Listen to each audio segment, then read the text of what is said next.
오늘은 평소 3대지 설교를 제가 즐겨 하는데 오늘은 주기도문에 관한 중요한 설교이기 때문에 원포인트 설교로 3대지로 안 하고 여기 설교를 드릴 거니까 여러분들이 정신 똑바로 차리고 기도에 대한 개념 정리를 바로 하는 시간이 됐으면 좋겠습니다. 자, 오늘은 성도에게 주신 복의 주기도문 이런 제목으로 말씀을 선포하도록 하겠습니다.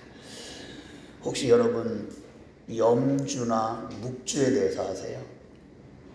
염주는 누가 사용해요? 염주는 불교에서 사용하죠. 스님들이 또 일반 신도들도 염주를 사용해서 기도할 수 있는 거죠. 묵주는 누가 사용해요? 가톨릭 교인들이나 성공회 성도들이 묵주를 사용하죠. 그 염주는 108개로 되어 있어요. 특징이. 그죠? 불교는 108번이네 그러잖아요. 그래서 불경을 외우면서 염주를 하나하나 돌려가면서 108번 불경을 하게 되면 인간에게 찾아온 108가지 번뇌가 다 소멸된다. 이렇게 믿기 때문에 그들이 그렇게 기도합니다. 그런데 스님들이 외출하거나 이러면 108염주를 가지고 다니기가 힘들잖아요. 그래서 그게 조그만 거 15주나 18주를 가지고 손으로 다니면서 하지요. 그런데 가톨릭 교인들이 사용하는 것을 묵주라고 해요. 근데 묵주는 원래 100개예요. 가운데 십자가가 있고요. 100개가 있는데 가톨릭 교인들은 우리와 달라요. 우리는 성령께서 인도하는 대로 기도하잖아요. 근데 가톨릭 교인들은 기도문이 있어요. 근데 기도문이 그들은 공덕을 쌓아야 기도를 쉽게 응답한다. 그래서 기도의 공덕을 쌓으려고 기도의 횟수를 많이 늘리는 거예요. 몇 번 한지 모르잖아요. 그러니까 기도문을 한 번 외울 때 그 묵주를 하나씩 이렇게 돌리는 거예요. 몇 개라 그랬죠? 100개. 그러면 다 끝까지 십자가에 시작해서 십자가 끝까지 100번 한 거예요. 이렇게 기도문을 하느라고 이 묵주가 생겨났어요. 종교개혁을 하면서 우리 프로테스탄트 개신교에서는 이것이 좀 편향적이다 그래가지고 사용을 않고 있지만 그런 묵주, 염주 이런 개념을 여러분들이 좀 가졌으면 좋겠어요. 자, 이 묵주에 대한 교회사를 살펴보면 큰일이 한 번 있었어요. 1500년경이에요. 종교개혁이 1517년에 일어났잖아요. 1500년에 미국의 10대 거부 중에 한 사람이 어떤 병에 걸렸어요. 그게 무슨 병이냐면 전신무기력증이에요. 돈이 너무 많으니까 이 사람이 얼마나 치료를 많이 받았겠어요. 전문의를, 유명의를 찾아다니면서 명의를 찾아다니면서 아무리 노력해도 이분의 질병이 치료되지 않는 거예요. 근데 전신무기력증이라는 것은 이거예요. 아무 일도 하기 싫은 거예요. 밥도 먹기 싫고 사람 만나기도 싫고 심지어는 숨쉬기조차 힘든 거예요. 곧 죽을 것 같은 생각이 계속 그를 사로잡는 거예요. 이게 전신무기력증이에요. 심리학에도 있거든요. 그런데 미국의 의사들이 아무리 노력해도 이분의 질병을 치료할 수 없는 거예요. 그래서 그 주치의가 그에게 이렇게 말합니다. 미국의 의학으로는 당신의 치료가 불가능할 것 같다. 우리가 다방면으로 치료를 시도해봤지만 이렇게 치료가 안 되고 있는 것은 더 이상 할 수 없다. 그래서 이분이 스위스에 있는 프로이드의 제자 용이라는 정신과 의사에게 이분을 보내기로 이렇게 하고 추천을 했어요. 돈이 많으니까 비행기 자가용을 가지고 있던 사람이에요. 그래서 자기의 자가용 비행기를 타고 스위스로 날아가서 용 박사를 만났어요. 이 정신과의 그 기본은 상담이잖아요. 상담을 통해서 접근하는 거예요. 이 사람이 어느 정도의 깊이의 정신병이 들어있는가. 그래서 이 용 박사가 이분과 대화를 하면서 진단을 내리니까 이분의 질병은 자기 실력으로도 안 될 것 같은 거예요. 그래서 용 박사가 생각을 합니다. 안 되겠는데? 그러면서 이 갑부에게, 부자에게 이렇게 말해요. 회장님, 당신의 질병은 정신적인 문제라기보다도 영적으로 문제가 있는 것 같으니까 저는 힘들 것 같아요. 그러니까 소련에 있는 아주 유명한 수도사 한 분을 당신에게 소개할 테니까 당신이 소련에 가서 그분을 만나서 도움을 받으세요. 제가 추천서를 하나 써드리겠습니다. 그래서 이 회장님이요, 또 자가용 비행기를 타고 이제 소련 모스크바 공항에 갔는데, 소련과 미국은 그 1500년대에는 적과 적이에요. 그러니까 이게 입국 허가를 받기가 너무 힘든 거예요. 근데 이분이 뭐가 많다 그랬죠? 돈이 많아요. 안 될 게 없잖아요. 돈을 들여가지고 입국 허가를 받았어요. 모스크바 공항에 자기 자가용 비행기를 타고 세워놓고 택시를 타고 200km 넘는 거리를 가서 수도원 원장을 만난 거예요. 그리고 윤 박사가 추천해준 추천서를 딱 내밀며, 원장님 저를 도와주세요.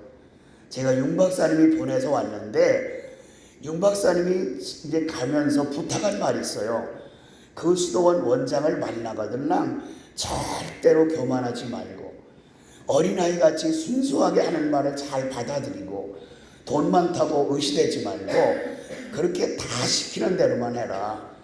근데 수도원 원장이 이 회장을 떡 보더니 의아를 훑어봐요. 그리고 아무 말도 하지 않고, 오늘은 늦었네요.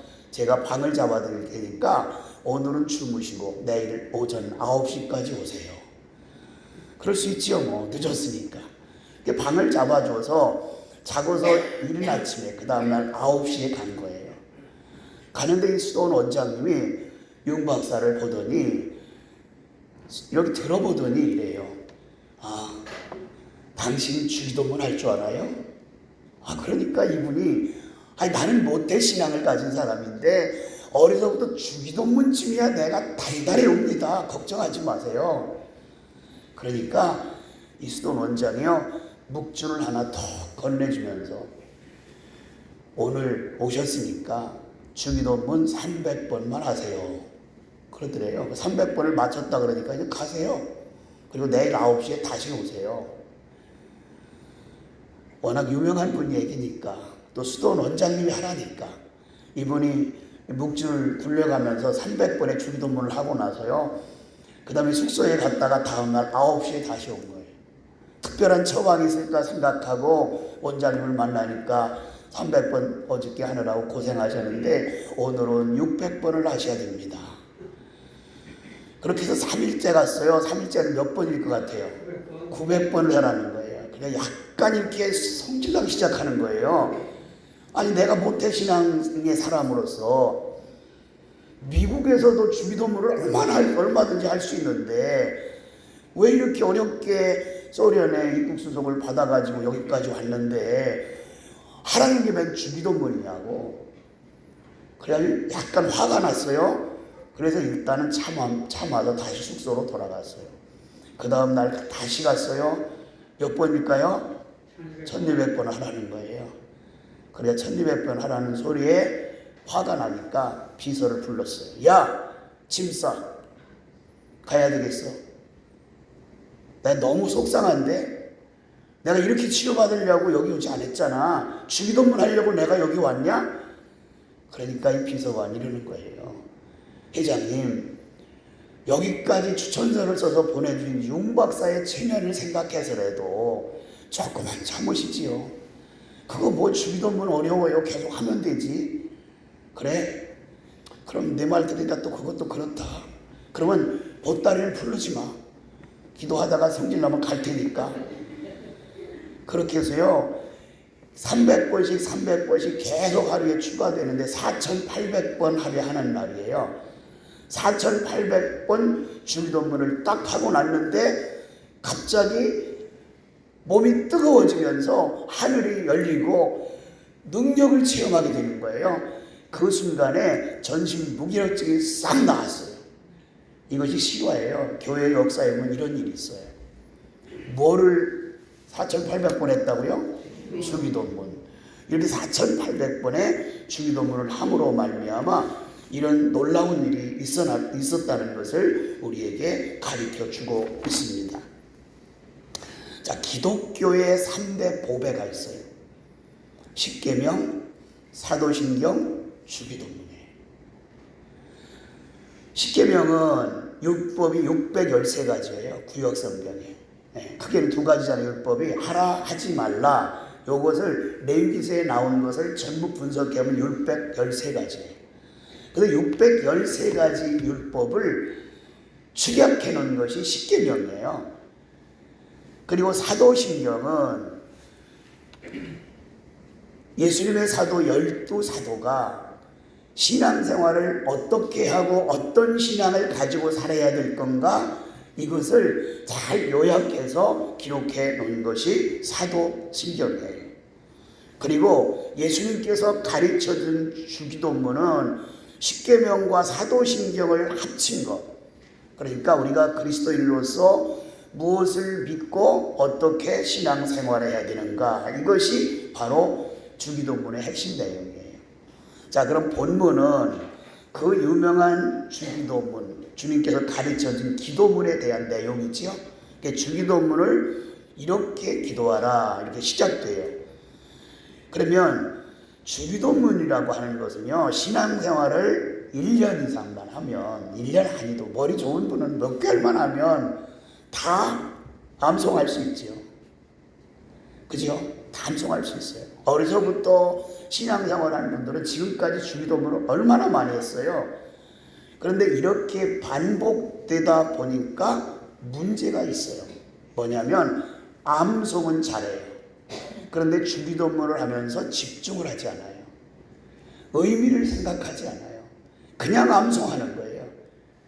이러다 보니까 주기도문에 대해서 체험도 없고 아무것도 없어요. 마치 얼음판에 미끄러지듯이 거침없이 그냥 나가는 거예요. 입만 열면 하늘에 계신 우리 아버지요, 나가요. 왜? 늘 그렇게 해왔기 때문에. 주기도문을 그렇게 해도 주기도문을 통하여 예수님을 인격적으로 만나지도 못하고 체험적인 신앙을 갖지도 못한 문제. 마치 주기도문이 문화생활이나 취미생활을 하는 것처럼 그냥 이렇게 되어버려서 깊이 생각도 안 하고 주기도문을 암송하고 있어요. 자, 마태복음에 나오는 주기도문을 깊이 말하면 성경 전체를 간추린 것이라 그랬는데, 주기도문 오늘 본문 읽으면서 여러분들이 집중해서 읽은 분은 금방 머릿속에 떠올랐을 거예요. 이 주기도문, 주님께서 가르치는 기도문 속에는 크게 6가지 기도 제목이 있구나. 마치 주기도문을 집으로 비유한다면 집을 떠받치고 있는 기둥이 6가지예요.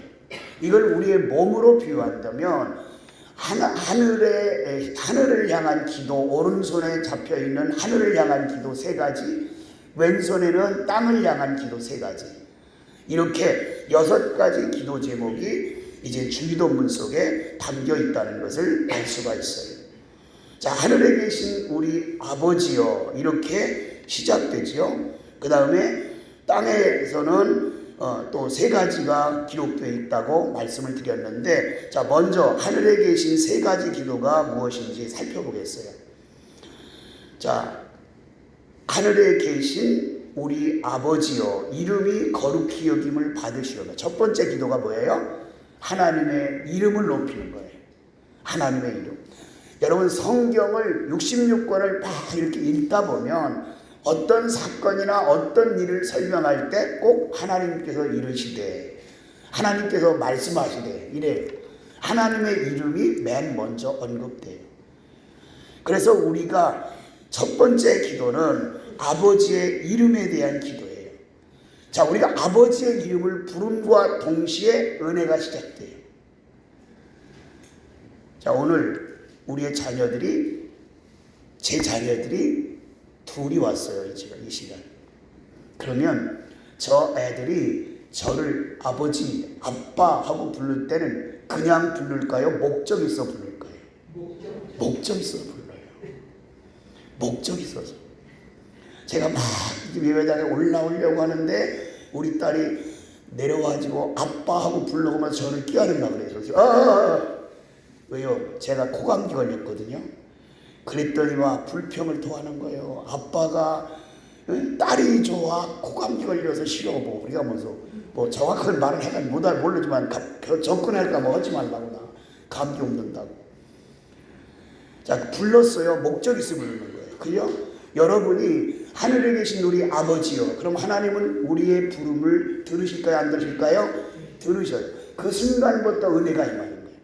그러니까 여러분이 아버지를 부를 때 그냥 습관적으로 아버지 이러지 말고 하늘에 계신 우리 아버지요, 진지하게 하나님의 이름을 부르라는 거예요.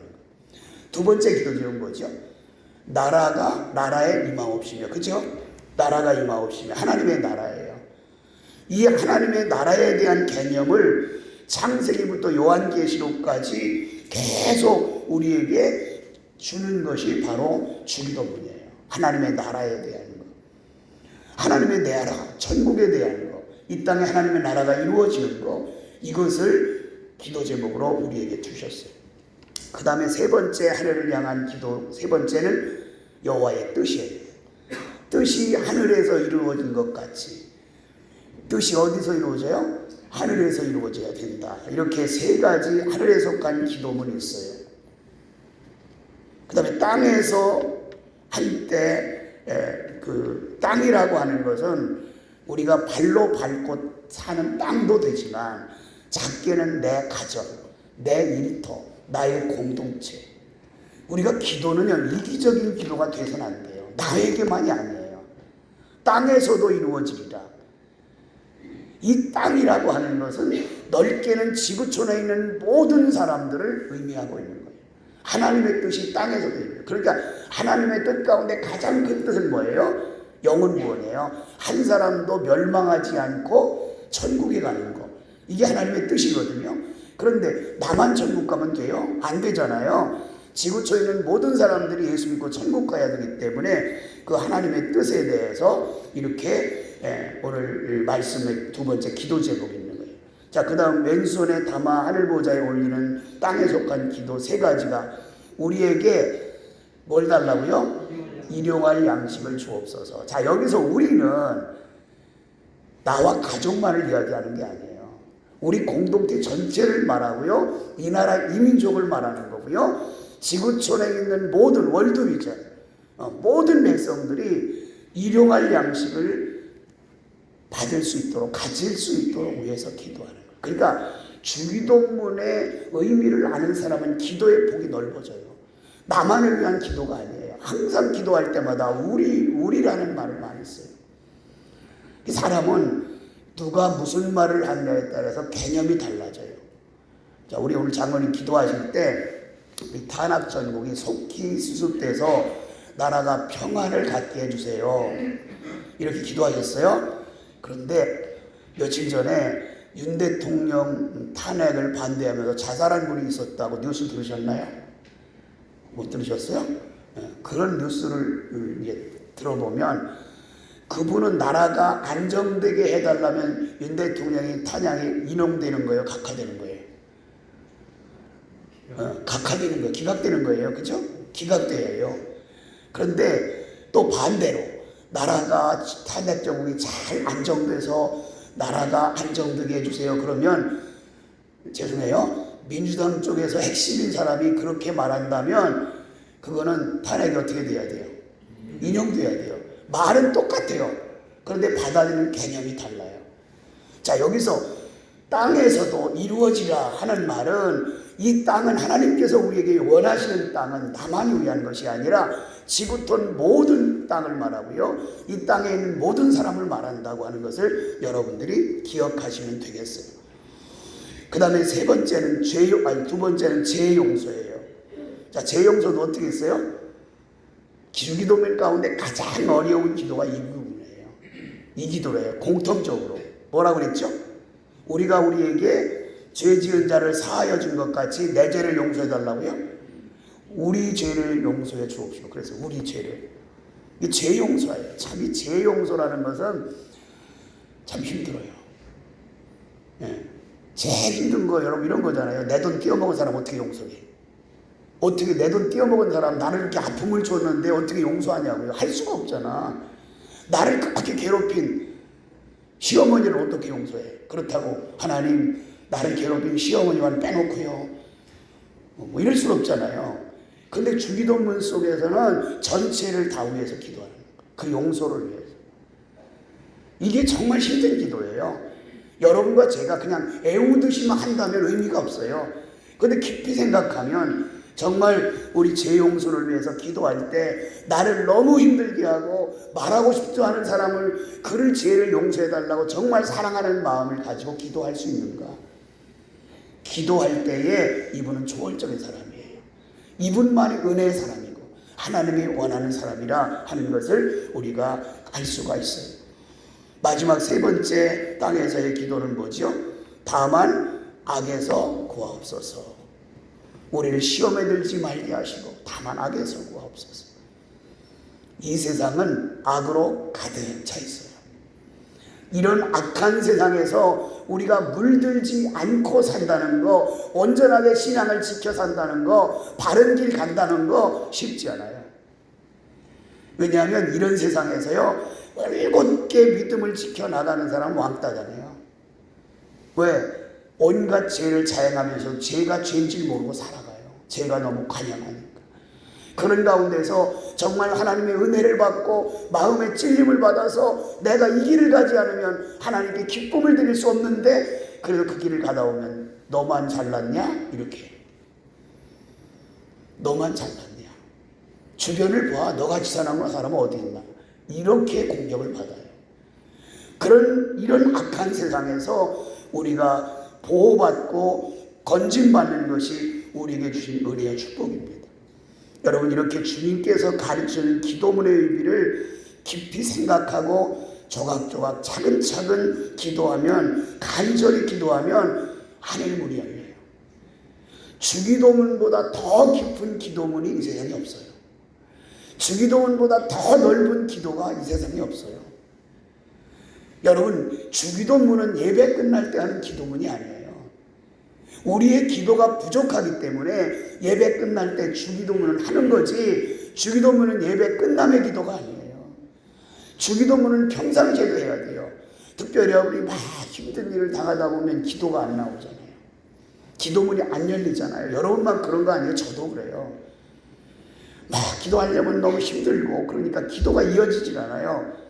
그럴 때 주기도문 카드를 꺼내드려야 돼요. 다른 기도가 안 되고 기도가 막힐 때 주기도문을 계속 묵상하면서 그 깊이를 느끼면서 주기도문을 이어가면 하늘의 응답이 있어요. 하늘이 열려요. 주기도문을 여러분 쉽게 생각하지 마세요. 주기도문은 누가 가르쳐 줬어요? 예수님께서 가르쳐 줬어요. 가장 최상의 기도, 가장 최고의 기도, 가장 하나님께서 기뻐하실 기도가 주기도문이에요. 이 주기도문을 교과서 삼아서 여러분이 힘들고 어려울 때마다 주기도문을 통해서 기도를 하고 주기도문을 반복하면서 기도의 깊이를 깨달아서 하나님의 은혜에 참여하는 여러분과 제가 되기를 주님의 이름으로 축원합니다.